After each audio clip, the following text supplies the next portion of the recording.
Greater Bengaluru ಪ್ರಾಧಿಕಾರ ಚುನಾವಣೆಗೆ ಸಂಬಂಧಿಸಿದಂತೆ ರಾಜ್ಯ ಸರ್ಕಾರಕ್ಕೆ ಕೊಂಚ ರಿಲೀಫ್ ಸಿಕ್ಕಿದೆ. ಜಿಬಿಎ ಚುನಾವಣೆ ನಡೆಸುವ ವಿಚಾರವಾಗಿ ಮತ್ತೆ 2 ತಿಂಗಳು ಕಾಲಾವಕಾಶ ನೀಡಿ ಸುಪ್ರೀಂ ಕೋರ್ಟ್ ಆದೇಶ ಹೊರಡಿಸಿದೆ. ರಾಜ್ಯ ಸರ್ಕಾರ ಮತ್ತು ರಾಜ್ಯ ಚುನಾವಣಾ ಆಯೋಗದ ಮನವಿ ಮೇರೆಗೆ ಆಗಸ್ಟ್ 31ರವರೆಗೆ ಸಮಯಾವಕಾಶ ನೀಡಿ ಸುಪ್ರೀಂ ಕೋರ್ಟ್ ಆದೇಶಿಸಿದೆ. ಈ ಮೊದಲು ಜೂನ್ ಅಂತ್ಯದೊಳಗೆ ಚುನಾವಣೆ ನಡೆಸಲು ಕೋರ್ಟ್ ಸೂಚಿಸಿತ್ತು. ಹೆಚ್ಚುವರಿ 3 ತಿಂಗಳು ಕಾಲಾವಕಾಶ ಕೇಳಿ ಕರ್ನಾಟಕ ಸರ್ಕಾರ ಅರ್ಜಿ ಸಲ್ಲಿಸಿತ್ತು. ಆದರೆ ಸರ್ಕಾರದ ವಾದವನ್ನು ಕೋರ್ಟ್ ತಿರಸ್ಕರಿಸಿ 2 ತಿಂಗಳ ಸಮಯವನ್ನು ನೀಡಿದೆ.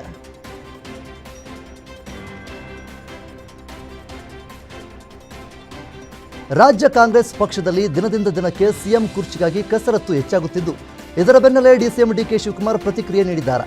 ಬೆಂಗಳೂರಿನಲ್ಲಿ ಮಾತನಾಡಿದ ಅವರು, ಹೈಕಮಾಂಡ್ ಕರೆಯುತ್ತೇವೆ ಅಂತ ಹೇಳಿದ್ದಾರೆ. ನಾಯಕರು ಕರೆದಾಗ ದೆಹಲಿಗೆ ಹೋಗುತ್ತೇನೆ. ಜಾರ್ಜ್ ಮನೆಯಲ್ಲಿ ಸರ್ಕಾರದ ಬಗ್ಗೆ ಚರ್ಚೆ ಮಾಡಿದ್ದೇವೆ. ನನಗೆ ಪ್ರತಿದಿನವೂ ಶುಭ ದಿನ, ಪ್ರತಿ ಗಳಿಗೆಯೂ ಶುಭ ಗಳಿಗೆ ಎಂದು ಹೇಳಿದ್ದಾರೆ. ರಾಜ್ಯ ರಾಜಕಾರಣ ಪಕ್ಷ ಅಧಿಕಾರಕ್ಕೆ ಯಾವ ರೀತಿ ತರಬೇಕಲ್ಲ ಚರ್ಚೆ ಮಾಡೋದು ಕಷ್ಟಪಟ್ಟಿದ್ದೀನಿ.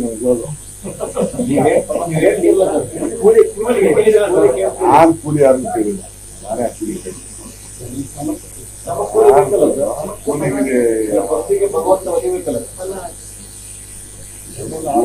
ನಂದೇನು ಏನ್ ಮಾಡ್ಬೇಕು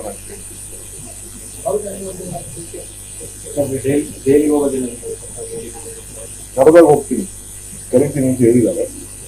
ನನಗೆ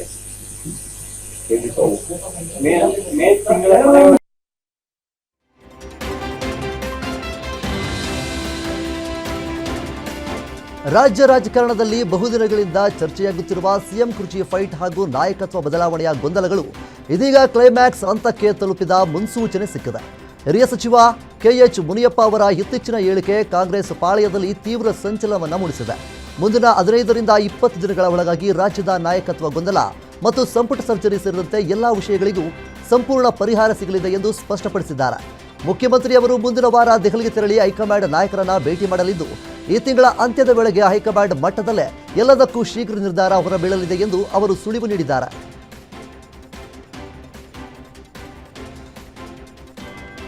ಆನ್ಲೈನ್ನಲ್ಲಿ ಔಷಧಿ ಮಾರಾಟಕ್ಕೆ ದೇಶದಾದ್ಯಂತ ಭಾರೀ ವಿರೋಧ ವ್ಯಕ್ತವಾದ ಹಿನ್ನೆಲೆಯಲ್ಲಿ ಆನ್ಲೈನ್ ಸಂಸ್ಥೆಗಳ ವಿರುದ್ಧ ಮೆಡಿಕಲ್ ಶಾಪ್ ಮಾಲೀಕರು ಸಿಡಿದೆದ್ದಿದ್ದಾರೆ.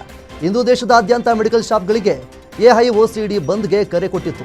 ರಾಜ್ಯದಲ್ಲಿ ಬಾಗಲಕೋಟೆ, ಕಲಬುರಗಿ, ಮಂಗಳೂರು ಸೇರಿದಂತೆ ಹಲವು ಜಿಲ್ಲೆಗಳಲ್ಲಿ ಮೆಡಿಕಲ್ ಶಾಪ್ ಬಂದ್ಗೆ ಬೆಂಬಲ ಸಿಕ್ಕಿದೆ.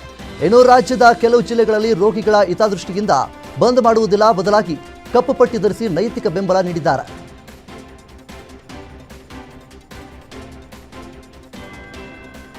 ಯೂತ್ ಕಾಂಗ್ರೆಸ್ ನಾಯಕರ ನಡುವೆ ಕೆಪಿಸಿಸಿ ಕಚೇರಿಯಲ್ಲಿ ನಡೆದ ಗಲಾಟೆಯನ್ನು ಡಿಸಿಎಂ ಡಿಕೆ ಶಿವಕುಮಾರ್ ಗಂಭೀರವಾಗಿ ಪರಿಗಣಿಸಿದ್ದಾರೆ. ಯೂತ್ ಕಾಂಗ್ರೆಸ್ನ 2 ಬಣಗಳಾದ ಅಧ್ಯಕ್ಷ ಮಂಜುನಾಥ್ ಗೌಡ ಮತ್ತು ಉಪಾಧ್ಯಕ್ಷೆ ದೀಪಿಕಾ ರೆಡ್ಡಿ ಬೆಂಬಲಿಗರ ನಡುವೆ ನಡೆದಂತಹ ಗಲಾಟೆಯ ತನಿಖೆಯನ್ನ ಕಾರ್ಯಾಧ್ಯಕ್ಷ ಜಿಸಿ ಚಂದ್ರಶೇಖರ್ ಅವರ ನೇತೃತ್ವದಲ್ಲಿ ಆರಂಭ ಮಾಡಿದ್ದಾರೆ. ಘಟನೆಯ ಹಿನ್ನೆಲೆಯಲ್ಲಿ ಎಐಸಿಸಿ ಯೂತ್ ಕಾಂಗ್ರೆಸ್ ಪ್ರಧಾನ ಕಾರ್ಯದರ್ಶಿ ನಿಗಮ್ ಭಂಡಾರಿ ಅವರು ದೀಪಿಕಾ ರೆಡ್ಡಿ ಬಣಕ್ಕೆ 1 ವಾರದೊಳಗೆ ಉತ್ತರ ನೀಡುವಂತೆ ಶೋಕಾಸ್ ನೋಟಿಸ್ ನೀಡಲಾಗಿದೆ. ಇನ್ನು ಗಲಾಟೆಯ ವಿಡಿಯೋ ಹಾಗೂ ಸಾಕ್ಷ್ಯಗಳನ್ನು ಪರಿಗಣಿಸಿ ಪಕ್ಷದಿಂದ ಅಮಾನತು ಮಾಡುವ ಸಾಧ್ಯತೆ ಇದೆ ಎನ್ನಲಾಗಿದೆ.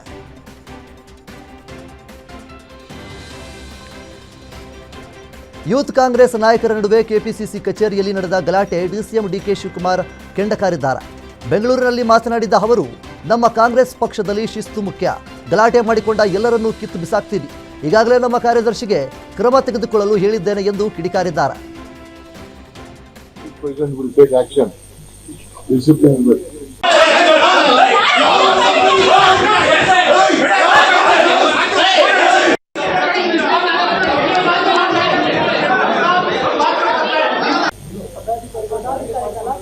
ಯಾವ ಗಲಾಟೆ ಎಲ್ಲ ಏನಿಲ್ಲ, ಗಲಾಟೆ ಪಲಾಟೆನೆಲ್ಲ ಕಿತ್ತು ಬಿಸಾಕ್ತೀನಿ.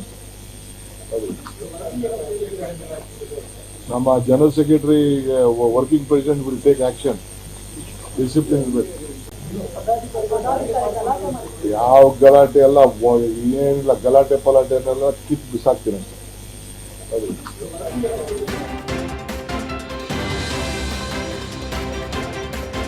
ರಾಜ್ಯ ರಾಜಕೀಯದಲ್ಲಿ ಜೆಡಿಎಸ್ ನಾಯಕ ಎಚ್.ಡಿ. ಕುಮಾರಸ್ವಾಮಿ ಮತ್ತೆ ಫುಲ್ ಆಕ್ಟಿವ್ ಆಗಿದ್ದಾರೆ. ಬಿಡದಿ ಟೌನ್ಶಿಪ್ ಯೋಜನೆ ವಿರುದ್ಧ ಜೆಡಿಎಸ್ ಬಿಗ್ ಫೈಟ್ ಆರಂಭಿಸಿದ್ದು, ಇದು ಬೆಂಗಳೂರಿನ ಅಭಿವೃದ್ಧಿಯಲ್ಲ, ಕೇವಲ ರಿಯಲ್ ಎಸ್ಟೇಟ್ ಲಾಭಕ್ಕಾಗಿ ಮಾಡುತ್ತಿರುವ ಯೋಜನೆ ಎಂದು ಎಚ್ಡಿಕೆ ರಾಜ್ಯ ಸರ್ಕಾರದ ವಿರುದ್ಧ ನೇರವಾಗಿ ಕಿಡಿಕಾರಿದ್ದಾರೆ. ಅಲ್ಲದೆ ರೈತರ ಪರ ನಾವಿದ್ದೇವೆ ಎಂಬ ಬಲವಾದ ಸಂದೇಶ ರವಾನಿಸುತ್ತಿದ್ದಾರೆ. ಇದಕ್ಕೆ ಡಿಸಿಎಂ ಡಿಕೆ ಶಿವಕುಮಾರ್ ಕೂಡ ಖಡಕ್ ಕೌಂಟರ್ ಅನ್ನ ಕೊಟ್ಟಿದ್ದಾರೆ. ಇದು ಬೆಂಗಳೂರಿನ ಭವಿಷ್ಯದ ಅಭಿವೃದ್ಧಿಗೆ ಅತ್ಯಗತ್ಯ ಎನ್ನುವ ಮೂಲಕ ಬಿಡದಿ ಬ್ಯಾಟಲ್ನಲ್ಲಿ ವಾಕ್ಸಮರ ತಾರಕಕ್ಕೇರಿದೆ. ಅದಕ್ಕೆ ಕುಮಾರಸ್ವಾಮಿ ಅವರೆಲ್ಲ ಕೇಳಿದ್ರು ರೈತರೆಲ್ಲ, ನಡೀರಪ್ಪ ನಾನೇ ಮಾಡ್ತಿರೋದೆಲ್ಲ ನಾನೆಲ್ಲ ಮಾಡೋಕ್ಕಾಗಲ್ಲ ಅಂತ ಹೇಳಿದ್ರು. ಪಾಪ ಪಂಥಿ ಆಹ್ವಾನಕ್ಕೆಲ್ಲ ಕರೆದಿದ್ದಾರಂತೆ. ಆ ಪಂಥ ಆಹ್ವಾನ ಚರ್ಚೆ ಕರೆದಂತೆ. ನಾನು ಅವ್ರ ಟೈಮ್ಗೆ ನಾನು ರೆಡಿ ಇದ್ದೀನಿ. 3 ದಿನ ಟೈಮ್ ಸಾಕು ನನಗೆ. ನಾನು ನಮ್ಮ ರೈತರಿಗೆಲ್ಲ ಹೇಳಿದೆ, ಅಣ್ಣ ನೀವು ಬೇಡ ಅಣ್ಣ, ನಾವು ಬರ್ತೀವಿ, ನಾವೇ ಸ್ವೀಕಾರ ಮಾಡ್ತೀವಿ, ನಾವೇ ಅವ್ರಿಗೆ ಉತ್ತರ ಕೊಡ್ತೀವಿ ಅಂತ ಪಾಪ ರೈತರು ಹೇಳ್ತಾ ಇದ್ವಿ. ಅದಕ್ಕೆ ರೈತರು ಬಿಡಕ್ಕೆ ಇಷ್ಟ ಇಲ್ಲ. ಇರ್ಲಿ ಪಾಪ ಅವ್ರು ಕರೆದಾಗ ನಾವು ಹೋಗ್ಬಿಡ್ತೀವಿ. ಫಸ್ಟ್ ಅವ್ರು ಮಾಡ್ಬೇಕಾದ್ರೆ ಇಷ್ಟೇ, ಪಂಥ ಆಹ್ವಾನಕ್ಕೆ ನಾನು ರೆಡಿ ಇದ್ದೀನಿ. ನಂಬರ್ 1. ಈ ಸದ್ಯಕ್ಕೆ ರೈತರು ಏನ್ ಕೇಳ್ತಾ ಇದ್ರು ಅಂದ್ರೆ, ಹಣ ಕಬ್ಬಣ ಸಿಮೆಂಟ್ ಬೆಲೆ ಎಲ್ಲ ಜಾಸ್ತಿ ಹೋಗಿದೆ, ಅಣ್ಣಾರೇ ಈಗ ಸ್ಟೀಲ್ ಮಿನಿಸ್ಟ್ರು, ಎಲ್ಲ 5,000 ಸಾವಿರ ಜಾಸ್ತಿ ಆಗ್ತದೆ ತೆರಿಗೆ, ಅದನ್ನ ಫಸ್ಟ್ ಕಡಿಮೆ ಮಾಡ್ಸೋಣ ಅಂತ ಹೇಳೋಣ ಅಂತ ಪಾಪ ರೈತರು ನನಗೆ ಹೇಳ್ಕೊಡ್ತಾ ಇದ್ರು. ನಾನು ಮತ್ಬಿಟ್ಟಿದ್ದೇನೆ ಈ ಸಿಮೆಂಟು ಕಬ್ಬಣದ್ದು. ಈ ಪೆಟ್ರೋಲ್ ಡೀಸೆಲ್ ಆದ್ಮೇಲೆ ಇನ್ನೂ ಜಾಸ್ತಿ ಆಗೋಯ್ತು ಕಾರಣ ಅವರೇ ಇದನ್ನ ನೀನ್ ಫಸ್ಟ್ ಅದ್ರ ಕೇಳೋಣ ಅಂತ ಹೇಳ್ತಾ ಇದ್ರೆ, ಅದು ನೀವ್ ಕೇಳ್ರೆ ಅಂತ ಹೇಳ್ತಾ ಇದ್ರು. ಹಂಗೆ ಫಸ್ಟ್ ಕುಮಾರಣ್ಣಗೆ ನಾನು ರಿಕ್ವೆಸ್ಟ್ ಮಾಡೋದಷ್ಟೇ, ಪಂಥ ಅಣ್ಣ ನೀನ್ ಯಾವತ್ತು ಟೈಮ್ ಹೇಳ್ತೇಣ, ನಾನ್ ಬರ್ತೀನಿ. ಜಾಗನೂ ಅವರೇ ಫಿಕ್ಸ್ ಮಾಡ್ರಿ, ಟೈಮು ಫಿಕ್ಸ್ ಮಾಡ್ರಿ, ಬಟ್ 3 ದಿನ ಟೈಮ್ ಕೊಡ್ಬೇಕು.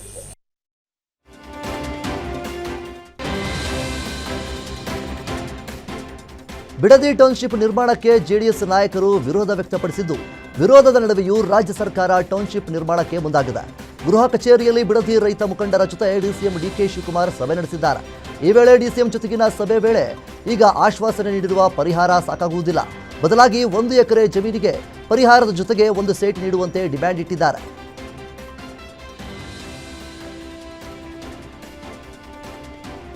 ವಿಜಯಪುರ ಜಿಲ್ಲೆಗೂ ಮಧ್ಯಪ್ರಾಚ್ಯ ಯುದ್ಧದ ಬಿಸಿ ತಟ್ಟಿದ್ದು, ಪೆಟ್ರೋಲ್ ಬಂಕ್ಗಳಿಗೆ ಪೆಟ್ರೋಲ್ ಮತ್ತು ಡೀಸೆಲ್ಗಾಗಿ ಜನರು ಮುಗಿಬಿದ್ದಿದ್ದಾರೆ.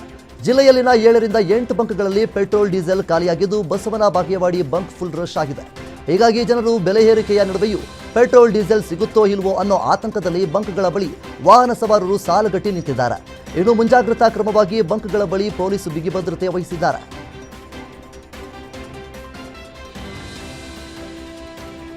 ಬೀದರ್ ಜಿಲ್ಲೆಯಲ್ಲಿ ತಡರಾತ್ರಿ ಸುರಿದ ಭಾರೀ ಮಳೆಗೆ ಅವಾಂತರಗಳೇ ಸೃಷ್ಟಿಯಾಗಿವೆ. ಜಿಲ್ಲೆಯ ಹಲವೆಡೆ ಬಿರುಗಾಳಿ ಸಹಿತ ಸುರಿದ ಭಾರೀ ಮಳೆಗೆ ವಾಟರ್ ಪಾರ್ಕ್ ಗೋಡೆ ಕುಸಿದು 10ಕ್ಕೂ ಹೆಚ್ಚು ಜನರಿಗೆ ಗಂಭೀರ ಗಾಯಗಳಾಗಿವೆ. ಜಿಲ್ಲೆಯ ಅಣದೂರುವಾಡಿ ಬಳಿ ಇರುವ ವಾಟರ್ ಮಾರ್ಕ್ ಗೋಡೆ ಕುಸಿಯುವ ವೇಳೆ ರೂಮ್ನಲ್ಲಿ 15ಕ್ಕೂ ಹೆಚ್ಚು ಮಂದಿ ಇದ್ದರು. ಅದರಲ್ಲಿ 10ಕ್ಕೂ ಹೆಚ್ಚು ಜನರಿಗೆ ಗಂಭೀರ ಗಾಯಗಳಾಗಿದ್ದು, ಗಾಯಾಳುಗಳನ್ನು ಬ್ರಿಮ್ಸ್ ಆಸ್ಪತ್ರೆಗೆ ದಾಖಲಿಸಲಾಗಿದೆ. ಘಟನೆ ಸಂಬಂಧ ಬೀದರ್ ಗ್ರಾಮಾಂತರ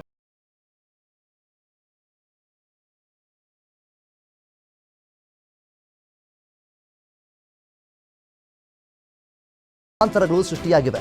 ಜಿಲ್ಲೆಯ ಕಮಠಾಣ ಗ್ರಾಮದಲ್ಲಿ ಯುವರಾಜ್ ಎಂಬುವರಿಗೆ ಸೇರಿದ ಮನೆ ಮೇಲ್ಛಾವಣಿ ಕುಸಿದ ಪರಿಣಾಮ 2 ಮಕ್ಕಳು ಸೇರಿ 5 ಗಂಭೀರ ಗಾಯಗಳಾಗಿವೆ. ಸದ್ಯ ಗಾಯಾಳುಗಳನ್ನು ಬಿಮ್ಸ್ ಆಸ್ಪತ್ರೆಗೆ ದಾಖಲಿಸಿ ಚಿಕಿತ್ಸೆ ಕೊಡಿಸಲಾಗಿದೆ.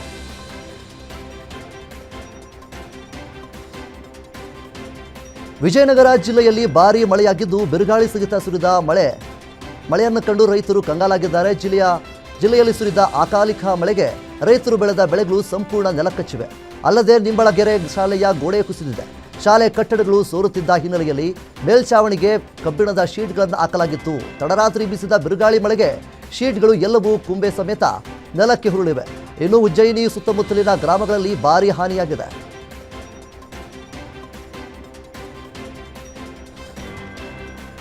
ರಾಯಚೂರಿನಲ್ಲಿ ನಿನ್ನೆ ಸುರಿದ ಮಳೆಗೆ ಅವಾಂತರ ಸೃಷ್ಟಿಸಿದ್ದು, ಮಸ್ಕಿ ಸೇರಿ ವಿವಿಧೆಡೆ ಭಾರೀ ಮಳೆಯಾಗಿದೆ. ಮಸ್ಕಿ ಪಟ್ಟಣದ ವಾಲ್ಮೀಕಿ ವೃತ್ತ, ಬಸವೇಶ್ವರ ವೃತ್ತದ ಬಳಿ ವಿದ್ಯುತ್ ಕಂಬಗಳು ನೆಲಕಚ್ಚಿದ್ದು, ಕೆಲಕಾಲ ಸಂಚಾರ ವ್ಯತ್ಯಯವಾಗಿತ್ತು. ಇನ್ನು ಮಸ್ಕಿಯ ಅಂಕುಶದೊಡ್ಡಿ ಗ್ರಾಮದಲ್ಲಿ ಸಂಜೆ ಸಿಡಿಲು ಬಡಿದು 2 ಎತ್ತುಗಳು ಮತ್ತು 2 ಕೋಳಿಗಳು ಸಾವನ್ನಪ್ಪಿವೆ. ಅಲ್ಲದೆ ಗ್ರಾಮದಲ್ಲಿ ಬಿರುಗಾಳಿ ಮಳೆಗೆ ಮನೆ ಮಾಳಿಗೆಯ ಟಿನ್ಗಳು ಹಾರಿ ಹೋಗಿದ್ದು, ಜನಜೀವನ ಅಸ್ತವ್ಯಸ್ತವಾಗಿದೆ.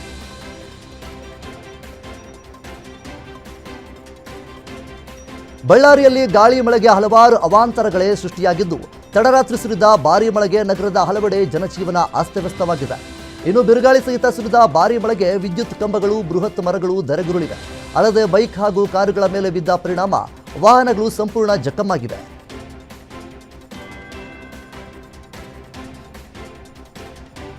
ಡೈರಿಗೆ ಕರೆದೊಯ್ಯುತ್ತಿದ್ದ ಹಸುವಿನ ವಿದ್ಯುತ್ ಸ್ಪರ್ಶಿಸಿ ಹಸು ಸ್ಥಳದಲ್ಲೇ ಮೃತಪಟ್ಟಿರುವ ಘಟನೆ ಶಿಡ್ಲಘಟ್ಟ ತಾಲೂಕಿನ ಮಳ್ಳೂರು ಗ್ರಾಮದಲ್ಲಿ ನಡೆದಿದೆ. ಗ್ರಾಮದ ಗೊರಮ್ಮ ಡೈರಿಗೆ ಹಸುವನ್ನು ಕರೆದೊಯ್ತಾ ಇದ್ರು. ಈ ವೇಳೆ ಎದುರಿನಿಂದ ಬರ್ತಿದ್ದಂತಹ ಬಸ್ಗೆ ಜಾಗ ಬಿಡಲು ಹಸುವನ್ನು ರಸ್ತೆ ಬದಿಗೆ ಸರಿದಿದ್ದ. ಈ ವೇಳೆ ರಸ್ತೆ ಪಕ್ಕದಲ್ಲಿದ್ದ ವಿದ್ಯುತ್ ಟ್ರಾನ್ಸ್ಫಾರ್ಮರ್ಗೆ ಕಂಬಕ್ಕೆ ಹಸು ತಗಲಿ ಸ್ಥಳದಲ್ಲೇ ಮೃತಪಟ್ಟಿದೆ. ಸ್ಥಳಕ್ಕೆ ಬೆಸ್ಕಾಂ ಅಧಿಕಾರಿಗಳು ಆಗಮಿಸ್ತಾ ಇದ್ದಂತೆ ಅಧಿಕಾರಿಗಳ ವಿರುದ್ಧ ಗ್ರಾಮಸ್ಥರು ಆಕ್ರೋಶವನ್ನು ಹೊರಹಾಕಿದ್ದಾರೆ.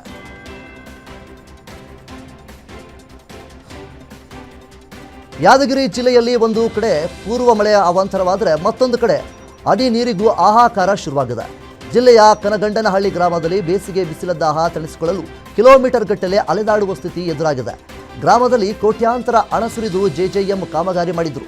ಆದರೂ ಮನೆ ಮನೆಗೆ ಸಮರ್ಪಕವಾಗಿ ನೀರು ಪೂರೈಕೆ ಆಗ್ತಾ ಇಲ್ಲ. ಗ್ರಾಮದಿಂದ 1 ಕಿಲೋಮೀಟರ್ ದೂರದಲ್ಲಿರುವ ಕೊಳವೆ ಬಾವಿಯಲ್ಲಿ ನೀರು ತರುವ ಪರಿಸ್ಥಿತಿ ಬಂದಿದೆ. ಮಹಿಳೆಯರು, ಮಕ್ಕಳು ಸೇರಿ ವೃದ್ಧರು ತಳ್ಳುವ ಗಾಡಿಯಿಂದ ನೀರು ತರುವ ಪರಿಸ್ಥಿತಿ ಎದುರಾಗಿದೆ ಎಂದು ಶೀಘ್ರವೇ ನೀರಿನ ಸೌಲಭ್ಯ ಕಲ್ಪಿಸುವಂತೆ ಗ್ರಾಮಸ್ಥರು ಆಗ್ರಹಿಸಿದ್ದಾರೆ.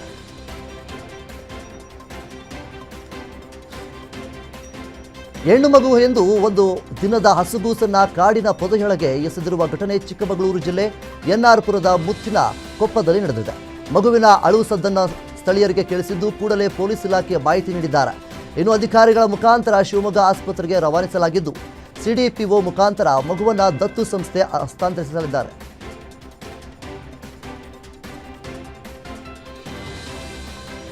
ಎತ್ತಿನ ಗಾಡಿಗೆ ಕಾರ್ ಡಿಕ್ಕಿಯಾಗಿ 2 ಎತ್ತುಗಳು ಸ್ಥಳದಲ್ಲೇ ಮೃತಪಟ್ಟಿರುವ ಘಟನೆ ಬಳ್ಳಾರಿ ಜಿಲ್ಲೆ ಅಶೋಕನಗರ ಕ್ಯಾಂಪ್ ಬಳಿ ನಡೆದಿದೆ. ಎತ್ತಿನ ಗಾಡಿ ಮೂಲಕ ಅಕ್ರಮ ಮರಳು ಸಾಗಿಸ್ತಾ ಇದ್ದ ವೇಳೆ ತೆಲಂಗಾಣ ಮೂಲದ ಕಾರು ಡಿಕ್ಕಿಯಾಗಿದೆ. ಅಪಘಾತದಲ್ಲಿ 2 ಎತ್ತುಗಳು ಮೃತಪಟ್ಟಿದ್ದು, ಎತ್ತಿನ ಗಾಡಿ ಓಡಿಸ್ತಾ ಇದ್ದಂತಹ ವ್ಯಕ್ತಿಗೆ ಗಂಭೀರ ಗಾಯಗಳಾಗಿವೆ. ಇನ್ನು ಎತ್ತಿನ ಗಾಡಿ ರಾಂಗ್ ರೂಟ್ನಲ್ಲಿ ಬಂದಿದ್ದೇ ಅಪಘಾತಕ್ಕೆ ಕಾರಣ ಎಂದು ಶಂಕಿಸಲಾಗಿದೆ. ಘಟನೆ ಸಂಬಂಧ ಮೋಕಾ ಪೊಲೀಸ್ ಠಾಣೆಯಲ್ಲಿ ಪ್ರಕರಣ ದಾಖಲಾಗಿದೆ.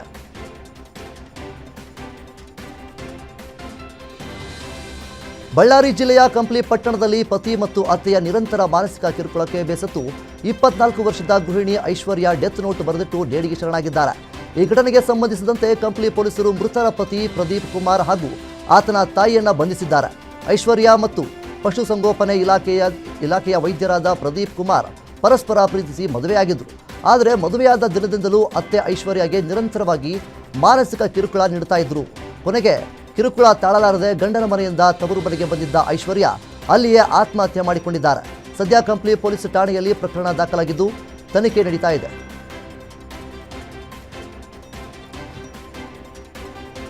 ದುಷ್ಕರ್ಮಿಗಳು ಯುವಕನನ್ನು ಮಾರಕಾಸ್ತ್ರಗಳಿಂದ ಕೊಚ್ಚಿ ಕೊಲೆ ಮಾಡಿರುವ ಘಟನೆ ಮಂಡ್ಯ ಜಿಲ್ಲೆ ಮದ್ದೂರು ತಾಲೂಕಿನ ಹೊನ್ನಲಗೆರೆ ಗ್ರಾಮದಲ್ಲಿ ನಡೆದಿದೆ. ಗ್ರಾಮದ 29 ವರ್ಷದ ಸುನೀಲ್ ಮೃತ ದುರ್ದೈವಿಯಾಗಿದ್ದು, 3 ಸ್ನೇಹಿತರು ಸೇರಿ ಮದ್ಯಪಾನ ಮಾಡಿ ಬೈಕ್ನಲ್ಲಿ ಮನೆಗೆ ಹೋಗ್ತಾ ಇದ್ರು. ಈ ವೇಳೆ ಕಾರ್ನಲ್ಲಿ ಬಂದ ದುಷ್ಕರ್ಮಿಗಳು ಮಾರಕಾಸ್ತ್ರಗಳಿಂದ ಸುನೀಲ್ ಮೇಲೆ ಅಟ್ಯಾಕ್ ಮಾಡಿದ್ದಾರೆ. ತೀವ್ರ ಗಾಯಗೊಂಡ ಸುನೀಲ್ ಎಂಬಾತನನ್ನು ಆಸ್ಪತ್ರೆಗೆ ಸಾಗಿಸುವ ಮಾರ್ಗ ಮಧ್ಯೆಯೇ ಕೊನೆಯ ಉಸಿರನ್ನೇ ಹಿಡಿದಿದ್ದಾನೆ. ಸದ್ಯ ಸ್ಥಳಕ್ಕೆ ಎಸ್ಪಿ ಸೇರಿ ಹಿರಿಯ ಪೊಲೀಸ್ ಅಧಿಕಾರಿಗಳು ಭೇಟಿ ನೀಡಿ ಪರಿಶೀಲನೆಯನ್ನು ನಡೆಸಿದ್ದಾರೆ. ಘಟನೆ ಸಂಬಂಧ ಮದ್ದೂರು ಪೊಲೀಸ್ ಠಾಣೆಯಲ್ಲಿ ಪ್ರಕರಣ ದಾಖಲಾಗಿದೆ.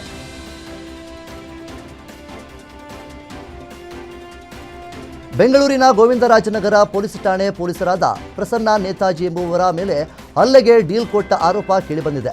ಈ ಹಿಂದೆ ಕೊಲೆ ಕೇಸ್ನಲ್ಲಿ ಕ್ರೈಮ್ ಸ್ಪಾಟ್ನಲ್ಲಿದ್ದ ಎಂದು ವಿಶ್ವನಾಥ್ ಎಂಬಾತನನ್ನು ವಶಕ್ಕೆ ಪಡೆದುಕೊಳ್ಳಲಾಗಿತ್ತು. ಬಳಿಕ ವಿಚಾರಣೆ ನಡೆಸಿ ಕೇಸ್ನಲ್ಲಿ ಯಾವುದೇ ಪಾತ್ರವಿಲ್ಲ ಎಂದು ಬಿಟ್ಟು ಕಳಿಸುವ ವೇಳೆ ಪೊಲೀಸರು ಹಣಕ್ಕೆ ಬೇಡಿಕೆ ಇಟ್ಟಿದ್ದರು.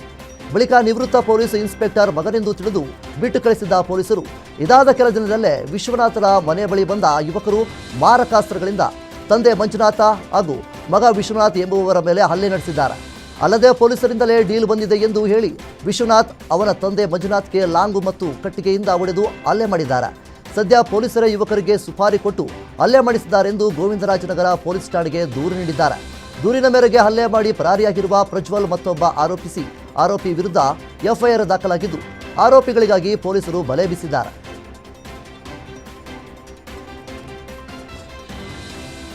ಕಲಬುರಗಿಯಲ್ಲಿ ನಿವೃತ್ತ ಬಿಎಸ್ಎಫ್ ಯೋಧ ಹಾಗೂ ಸೆಕ್ಯೂರಿಟಿ ಗಾರ್ಡ್ ರವಿಚಂದ್ರ ಅವರ ಕೊಲೆ ಪ್ರಕರಣ ಆರೋಪಿಗಳಾದ ಸಚಿನ್ ಮತ್ತು ಹನುಮಂತ ಇಬ್ಬರ ಆರೋಪಿಗಳನ್ನು ಬಂಧಿಸಲಾಗಿದೆ. ರಾಮಮಂದಿರ ಬಳಿಯ ವಿವಾದಿತ ಸ್ಥಳದಲ್ಲಿ ಸೆಕ್ಯೂರಿಟಿ ಕೆಲಸಕ್ಕೆ ಸೇರಿದ ರವಿಚಂದ್ರ ಮತ್ತು ಸಚಿನ್ ಭಾನುವಾರ ರಾತ್ರಿ ಹನುಮಂತನ ಜೊತೆ ಪಾರ್ಟಿ ಮಾಡಿದ್ದರು. ಈ ವೇಳೆ ರವಿಚಂದ್ರ ಹಾಗೂ ಸಚಿನ್ ನಡುವೆ ನಡೆದ ಗಲಾಟೆ ವಿಕೋಪಕ್ಕೆ ತಿರುಗಿ ಸಚಿನ್ ರಾಡ್ನಿಂದ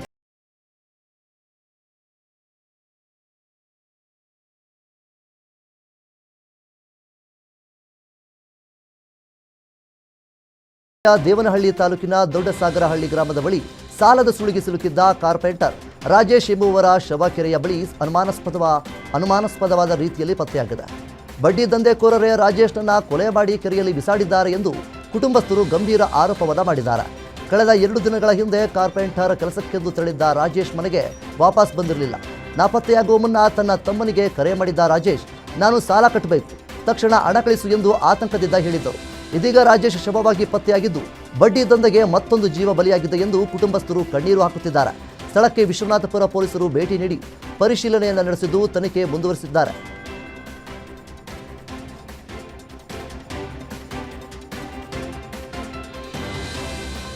ಹುಡುಗಿ ಕೈಕೊಟ್ಲು ಎಂದು ಮನನೊಂದು ಲವರ್ ಬಾಯ್ ಹೈಟೆನ್ಷನ್ ಕಂಬ ಹತ್ತಿ ಉಚ್ಚಾಟ ಓಡಿರುವ ಘಟನೆ ಆನೇಕಲ್ ತಾಲೂಕಿನ ಚಿನ್ನಯ್ಯನ ಪಾಳ್ಯದಲ್ಲಿ ನಡೆದಿದೆ. ಸೋಮೇಶೇಖರ್ ಹೈಟೆನ್ಷನ್ ಕಂಬ ಹತ್ತಿದ ಪ್ರೇಮಿ. ಈತ 3 ವರ್ಷದಿಂದ ಯುವತಿಯನ್ನ ಪ್ರೀತಿಸ್ತಾ ಇದ್ದ. ಆದರೆ ಇತ್ತೀಚೆಗೆ ಯುವತಿ ಮದುವೆಯಾಗಲು ನಿರಾಕರಿಸಿ ಬ್ರೇಕಪ್ ಮಾಡಿಕೊಳ್ಳಲು ಮುಂದಾಗಿದ್ದಾಳೆ. ಇದರಿಂದ ಮನನೊಂದ ಯುವಕ ಮನೆ ಸಮೀಪದ ಹೈಟೆನ್ಷನ್ ಕಂಬ ಹತ್ತಿ ನನ್ನ ಹುಡುಗಿ ಬರೋವರೆಗೆ ಕೆಳಗಿಳಿಯುವುದಿಲ್ಲ ಎಂದು ಹೇಳಿದ್ದಾನೆ. ಸ್ಥಳಕ್ಕೆ ಆನೇಕಲ್ ಪೊಲೀಸರು ಭೇಟಿ ನೀಡಿ ಆತನನ್ನ ಕೆಳಗಿಳಿಸಲು ಹರಸಾಹಸ ಪಟ್ಟಿದ್ದಾರೆ.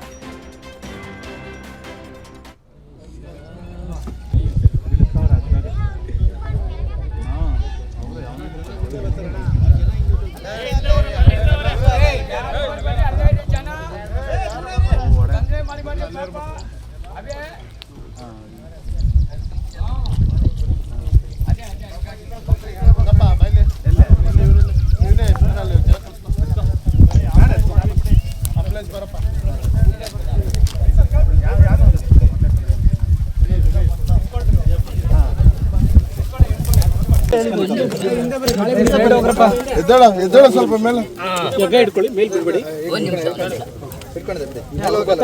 ಡಿಪಾರ್ಟ್ಮೆಂಟ್ ಅವ್ರು ಮಾಡ್ಲಿ ಬಿಡ್ರಿ. Okay sir, okay.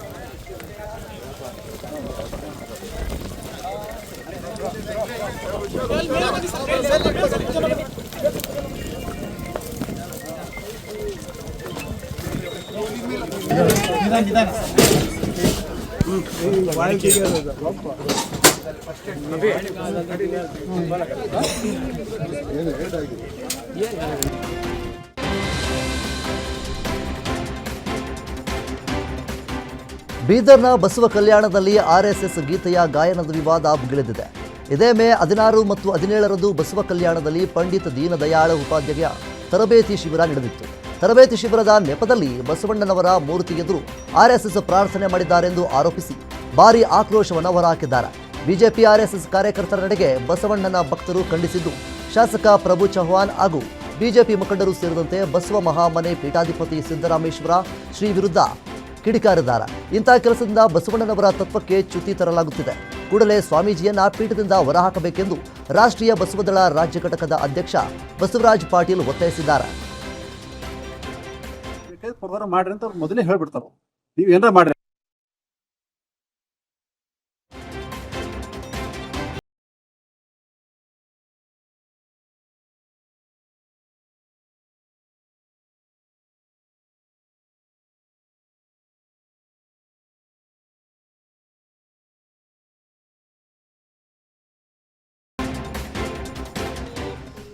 ಮೀಟಿಂಗ್ ಮುಗಿಸ್ಕೊಂಡು ಅಲ್ಲಿ ಸ್ಟ್ಯಾಚ್ಯೂ ಎದುರು ಹೋಗಿ ಅದು ಏನು ಹಾಡ ಹಾಡಿ ಆ ಬಸವ ತತ್ವಕ್ಕೆ ವಿರೋಧ ಇರತಕ್ಕಂತ ಹಾಡುಗಳನ್ನ ಹಾಡಿ ಇಡೀ ಬಸವ ಅಭಿಮಾನಿಗಳಿಗೆ ಎಲ್ಲಾ ಅಭಿಮಾನಿಗಳಿಗೆ ಏನಪ್ಪ ಅದು ನೋವು ಉಂಟಾಗಿದೆ. ಇದು ಎಲ್ಲ ಪ್ರೀ ಪ್ಲಾನ್ ಅದ. ಇದು ಸಿದ್ದರಾಮ ಸ್ವಾಮಿ ಅವ್ರ ಪ್ರೀ ಪ್ಲಾನ್ ಅದ. ಇದು ಬಸವ ಇದು ಆಕ್ಚುಲಿ ಅನುಮತಿ ಕೊಡಬಾರ್ದಾಗಿತ್ತು. ಅವ್ರಿಗೆಲ್ಲ ದುಡ್ಡು ತಗೊಂಡು ಅವ್ರಿಗೆ ಏನ್ ಬೇಕಾದ್ರೆ ಪ್ರಕಾರ ಮಾಡ್ರಿ ಅಂತ ಅವ್ರು ಮೊದಲೇ ಹೇಳ್ಬಿಡ್ತಾರ, ನೀವು ಏನಾರ ಮಾಡ್ರಿ.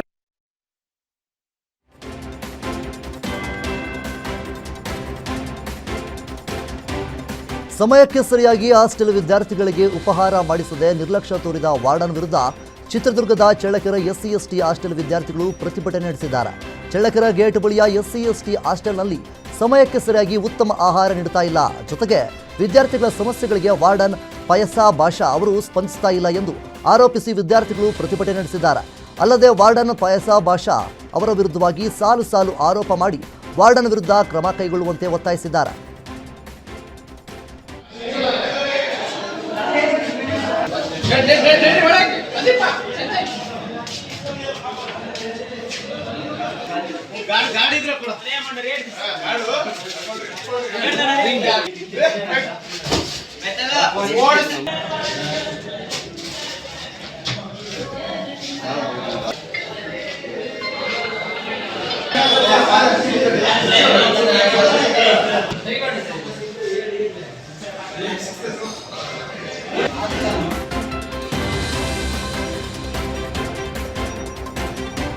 ಧಾರವಾಡವನ್ನು ಪ್ರತ್ಯೇಕ ಮಹಾನಗರ ಪಾಲಿಕೆ ಮಾಡಬೇಕೆಂಬ ವಿಚಾರವಾಗಿ ದಲಿತ ಪರ ಸಂಘಟನೆಗಳಿಂದ ಅರೆಬತ್ತಲೆ ಮೆರವಣಿಗೆ ನಡೆಸಿದ್ದಾರೆ. ಶೀಘ್ರವೇ ಪ್ರತ್ಯೇಕ ಪಾಲಿಕೆ ಮಾಡುವಂತೆ ಆಗ್ರಹಿಸಿ ಜಿಲ್ಲೆಯ ಕಲಾಭವನದಿಂದ ಕೆಸಿಸಿ ಬ್ಯಾಂಕ್ನವರೆಗೆ ದಲಿತ ಪರ ಸಂಘಟನೆ ಕಾರ್ಯಕರ್ತರು ಅರೆಬತ್ತಲೆ ಮೆರವಣಿಗೆ ನಡೆಸಿದ್ದಾರೆ. ಇನ್ನು ಪ್ರತಿಭಟನಾಕಾರರು ಶಾಸಕ ಬೆಲ್ಲದ ವಿರುದ್ಧ ಧಿಕ್ಕಾರ ಕೂಗಿ ಆಕ್ರೋಶವನ್ನು ಹೊರಹಾಕಿದ್ದಾರೆ.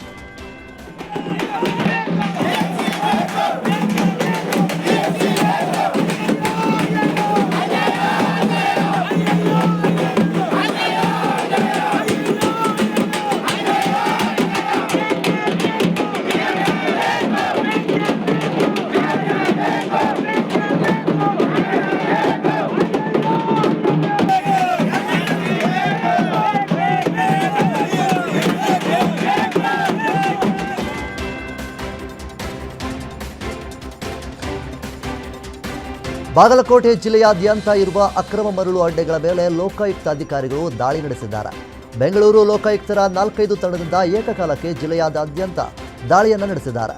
ಸ್ಥಳೀಯರು ಹಾಗೂ ಮಾಧ್ಯಮಗಳ ವರದಿ ಆಧರಿಸಿ ಅಧಿಕಾರಿಗಳು ದಿಢೀರ್ ದಾಳಿಯನ್ನು ನಡೆಸಿದ್ದಾರೆ.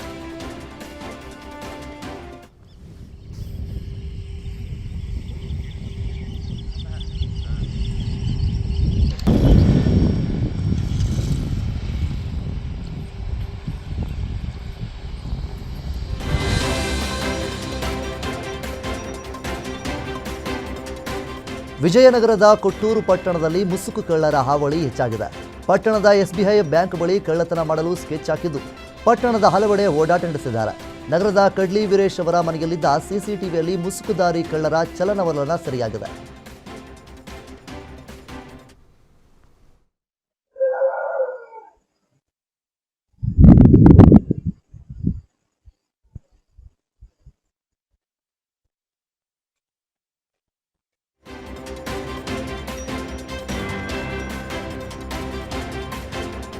ಶಿವಮೊಗ್ಗ ಜಿಲ್ಲೆ ಶಿರಾಳಕೊಪ್ಪದಲ್ಲಿ ರಸ್ತೆ ಒತ್ತುವರಿ ಮಾಡಿಕೊಂಡು ವ್ಯಾಪಾರ ನಡೆಸ್ತಾ ಇದ್ದ ವ್ಯಾಪಾರಿಗಳನ್ನು ತೆರವುಗೊಳಿಸುವ ವೇಳೆ ಐಡ್ರಾಮಾ ನಡೆದಿದೆ. ಪಟ್ಟಣದ ಮುಖ್ಯ ರಸ್ತೆಯ ಮೇಲೆಯೇ ಕೆಲವರು ವ್ಯಾಪಾರ ನಡೆಸ್ತಾ ಇದ್ರು. ಇದರಿಂದ ಸಾರ್ವಜನಿಕ ಸಂಚಾರಕ್ಕೆ ಅಡಚಣೆ ಉಂಟಾಗುತ್ತಿತ್ತು. ಹಿನ್ನೆಲೆಯಲ್ಲಿ ಪಟ್ಟಣ ಪಂಚಾಯಿತಿ ಅಧಿಕಾರಿಗಳು ರಸ್ತೆ ಬದಿಗೆ ಸರಿದು ವ್ಯಾಪಾರ ನಡೆಸುವಂತೆ ಸೂಚನೆ ನೀಡಿದ್ದರು. ಸೂಚನೆ ಪಾಲಿಸಿದ ಹಿನ್ನೆಲೆಯಲ್ಲಿ ಇಂದು ಅಧಿಕಾರಿಗಳು ತೆರವು ಕಾರ್ಯಾಚರಣೆ ನಡೆಸಿದ್ದಾರೆ.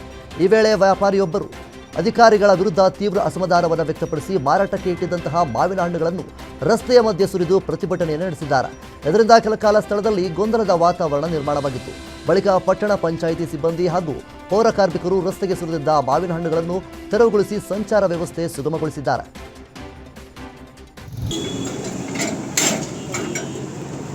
गाँव में कौन में बात करने वाले है कि नहीं? उस बड़े कौन में गाँव में बात करने वाले है कि नहीं? ये क्या है? ये डेली व्यापार रोजी रोटी करने वाले क्या किस्सा है? कहाँ जाना इसका?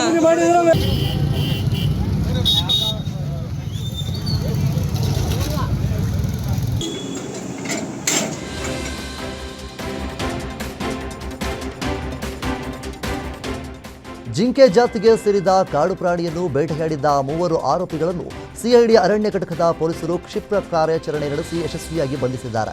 ಚಿಕ್ಕಮಗಳೂರು ಜಿಲ್ಲೆಯ ಅತ್ತಿಗುಂಡಿಯಲ್ಲಿ ಆರೋಪಿಗಳು ಕಾಡು ಪ್ರಾಣಿ ಬೇಟೆಯಾಡುತ್ತಿದ್ದರು. ವೆಂಕಟರಮಣ, ಕನ್ನಿಯಪ್ಪನ್ ಮತ್ತು ಸುರೇಶ್ ಬಂಧಿತ ಆರೋಪಿಗಳು. ಇವರಿಂದ ಕೃತ್ಯಕ್ಕೆ ಬಳಸಲಾಗಿದ್ದ ಮಾರಕಾಸ್ತ್ರಗಳು ಹಾಗೂ ಇತರ ವಸ್ತುಗಳನ್ನು ಪೊಲೀಸರು ತಮ್ಮ ವಶಕ್ಕೆ ಪಡೆಯಲಾಗಿದೆ.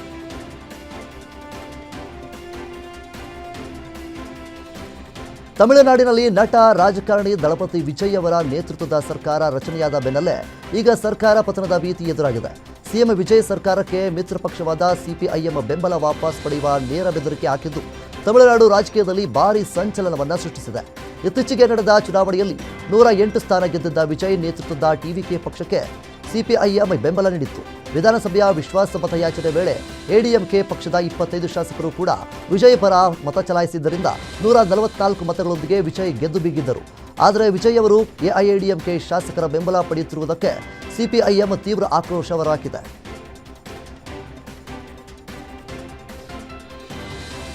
ತಮಿಳುನಾಡಿನ ನೂತನ ಮುಖ್ಯಮಂತ್ರಿಯಾದ ಜೋಸೆಫ್ ವಿಜಯ್ ಅವರು ಗ್ರಾಮೀಣ ಆರೋಗ್ಯ ಇಲಾಖೆಗಾಗಿ ಹೊಸದಾಗಿ ಖರೀದಿಸಲಾದ ಮೆಡಿಕಲ್ ಸರ್ವಿಸ್ ಜೀಪ್ ಚಾಲನೆ ಮಾಡಿದ್ದಾರೆ. ಹಸಿರು ಬಾವುಟ ತೋರಿ ವಾಹನಗಳನ್ನು ಸಾಂಪ್ರದಾಯಿಕ ಶೈಲಿಯಲ್ಲಿ ಉದ್ಘಾಟಿಸಿದ ಬಳಿಕ ತಾವೇ ಖುದ್ದಾಗಿ ಚಾಲಕನ ಸೀಟ್ನಲ್ಲಿ ಕುಳಿತು ಜೀಪ್ ಡ್ರೈವ್ ಮಾಡುವ ಮೂಲಕ ಸ್ಥಳೀಯರ ಗಮನವನ್ನು ಸೆಳೆದಿದ್ದಾರೆ.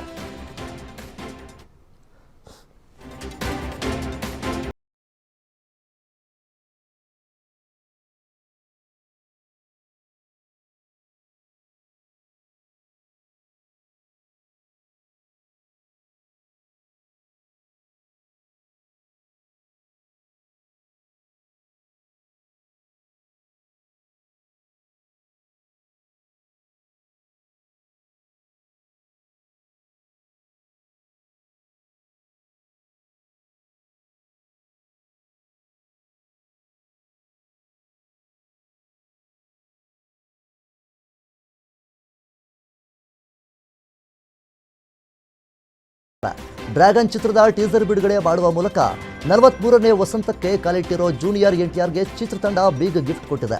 ಡ್ರ್ಯಾಗನ್ ಚಿತ್ರದಲ್ಲಿ ಡ್ರ್ಯಾಗನ್ ಅವತಾರದಲ್ಲಿ ಜೂನಿಯರ್ ಎನ್ಟಿಆರ್ ಔಟ್ಸ್ಟ್ಯಾಂಡಿಂಗ್ ಪರ್ಫಾರ್ಮೆನ್ಸ್ ಕೊಟ್ಟಿದ್ದು, ಜೂನಿಯರ್ ಎನ್ಟಿಆರ್ ಡೈಲಾಗ್ಸ್ಗಳಿಗೆ ಅಭಿಮಾನಿಗಳು ಫುಲ್ ಫಿದಾ ಆಗಿದ್ದಾರೆ. ಪ್ರಶಾಂತ್ ನೀಲ್ ನಿರ್ದೇಶನದ 5ನೇ ಸಿನಿಮಾವಾದ ಡ್ರ್ಯಾಗನ್ ಸಿನಿಮಾದ ನಾಯಕಿಯಾಗಿ ಕನ್ನಡತಿ ರುಕ್ಮಿಣಿ ವಸಂತ್ ನಟಿಸಿದ್ದಾರೆ.